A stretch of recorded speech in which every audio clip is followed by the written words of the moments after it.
Então, eu vou continuar aqui o que os meus amigos falaram. É, é, eu vou falar um pouco sobre o capítulo 10 e ele se chama A Invisibilidade das Revoluções. Vários exemplos foram apresentados para ilustrar as revoluções científicas, né? Só que, tipo, no entanto, estes mesmos exemplos antes eles eram tratados como adições ao conhecimento e não como revoluções, né? Como Thomas Kuhn acreditava. Aos cientistas da época, algo que era, vamos dizer, tão óbvio assim para Kuhn, se passava meio que despercebido diante deles.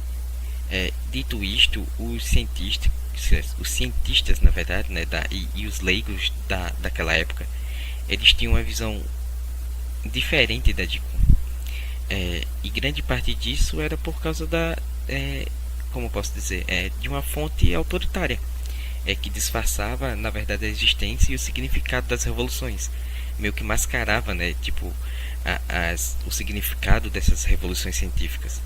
E as fontes autoritárias que ele se refere são listadas, na verdade, em três categorias, né, sendo elas os manuais científicos, textos de divulgação e obras filosóficas, né, tipo moldadas aos manuais.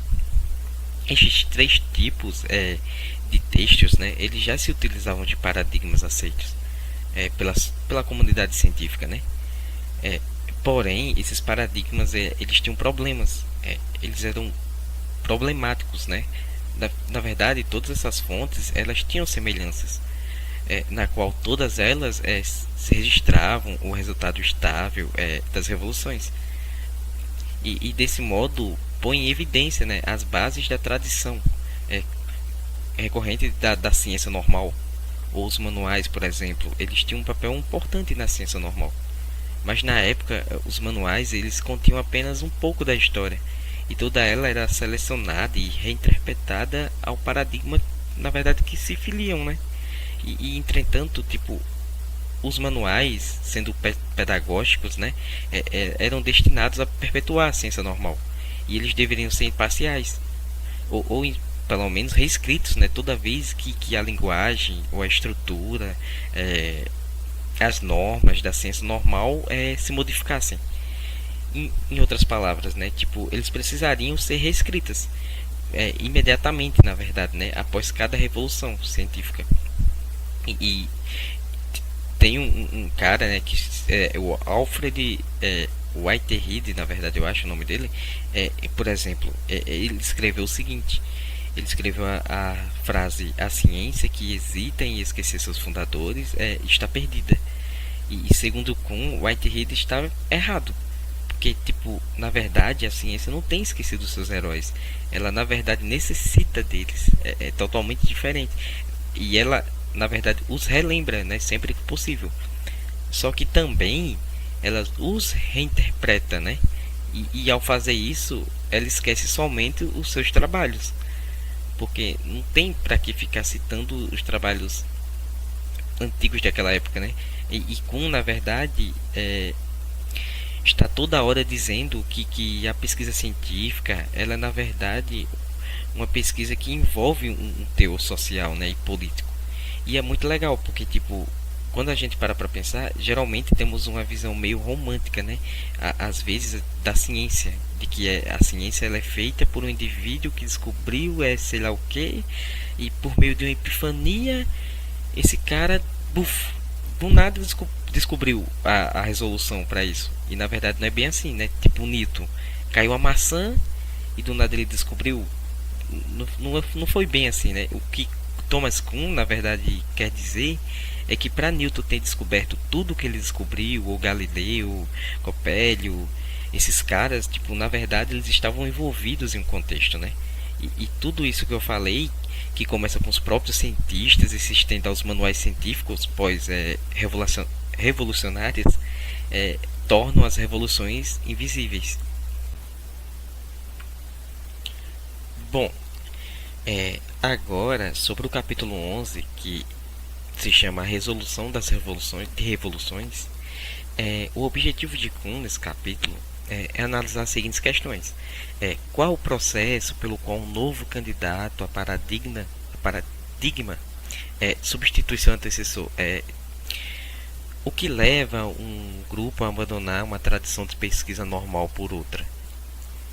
Se nós detivermos sobre as teorias filosóficas a respeito de uma verificação de teorias científicas, veremos então que não se busca por critérios absolutos, uma vez que nenhuma teoria, na verdade, ela pode ser verificada, né? Com todos os testes possíveis. Na verdade, o que os filósofos se perguntam é pela possibilidade das teorias estarem corretas. Como uma abordagem completamente distinta,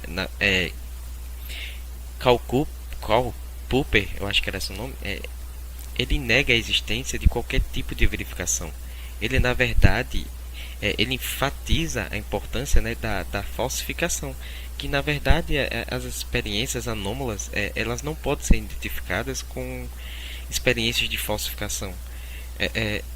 Não se passa de um fracasso, na verdade, né, na tentativa de se adequar, que na verdade na adequação, né, que justifica a rejeição de uma teoria. Então ele afirma que Popper, eu acho que é assim a pronúncia, ele errou, né, na verdade, por não perceber que ele está dando uma explicação única, na verdade, né, para os dois processos separados. Afinal, uma coisa é a experiência anômala, que é importante para a ciência, né, porque ele gera competidores para um paradigma existente. E outra coisa é a falsificação. São processos diferentes, né? A falsificação, na verdade, de um paradigma, ela jamais ocorre sem uma verificação de um substituto, né? E outra coisa é que a alegação isolada de que um novo paradigma, na verdade, era capaz de resolver os problemas que conduziram o paradigma antigo à crise, é sem dúvida um argumento mais eficaz, né, para a mudança paradigmática, né? Paradigmática, na verdade, né? Por exemplo, Newton, né? Ele ter reconciliado a mecânica terrestre com a celeste. O Copérnico que alegava, né, ter resolvido o problema da extensão do ano do calendário. Alegar ter resolvido os problemas que provocam crises, às vezes nem sempre é o suficiente, né? Já que as alegações, em sua maioria, não são legítimas. Quando a gente pega a teoria de Copérnico, por exemplo, se compararmos com a de Ptolomeu, ela não era mais precisa e nem conduziu nenhum aperfeiçoamento imediato no calendário.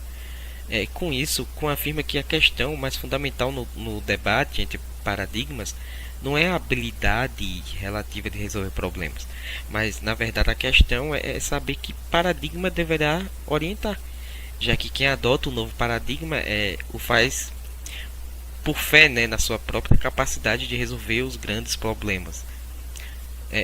No caso, baseado na fé. E é por isso, né, que a experiência da crise é fundamental, né, para que as mudanças paradigmáticas, mas não só a crise, ela não é suficiente. Os cientistas eles precisam reconhecer no novo paradigma, na verdade, algum mérito, né, que lhe dê credibilidade, ainda que este mérito, na verdade, não necessite, né, ser racional ou correto.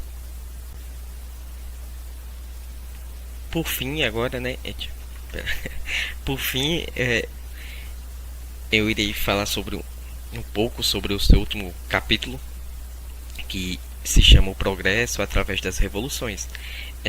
Basicamente, neste capítulo, ele nos conta que tanto o teólogo, né, que articula o dogma, ou até mesmo os artistas, né, que tiveram como objetivo, né, as suas representações, ambos de alguma forma eles na verdade contribuem para o progresso. Geralmente comunidades científicas diferentes eles trabalham a partir de paradigmas, né? E por isso paradigmas esses diferentes, é claro. E por isso eles não investigam os mesmos problemas, mas em casos vamos dizer, excepcionais, né? Grupos diferentes eles podem partilhar alguns paradigmas. Eu gostaria de um exemplo aqui, ó, tipo a guerra. A guerra, ela pode estimular pesquisa em determinadas áreas do conhecimento.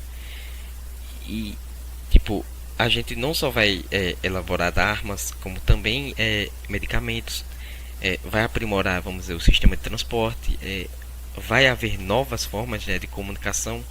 Então as inovações, na verdade, que são decorrentes desses processos, acabam levando a gente para novos paradigmas em cada uma daquelas áreas distintas, né? E Thomas Kuhn também ele pretendeu explicar o progresso como não cumulativo e racional, pois para Kuhn a ciência ela progride através de revoluções científicas e elas são necessárias, até porque ele acreditava que o progresso na verdade não é uma forma linear, ela seria mais tipo um ciclo, né? Um ciclo da ciência, por assim dizer, onde temos a ciência normal, né, a anomalia, a crise, a ciência extraordinária, a revolução científica, até chegar novamente na ciência normal e assim repetindo o ciclo, né? O que seria geralmente o que seria na verdade nessa ciência normal a aceitação, né, da comunidade científica de um novo paradigma. Um paradigma esse, segundo Kuhn, ele não é melhor do que um outro paradigma. Ele só é mais aceito para sua questão, né? Tipo, um novo paradigma, na verdade, ele vai responder ao problema que o paradigma anterior não conseguiu responder, na verdade, só que no seu tempo. E com isso eu acabo aqui o capítulo 12. Espero que vocês tenham gostado da apresentação e obrigado.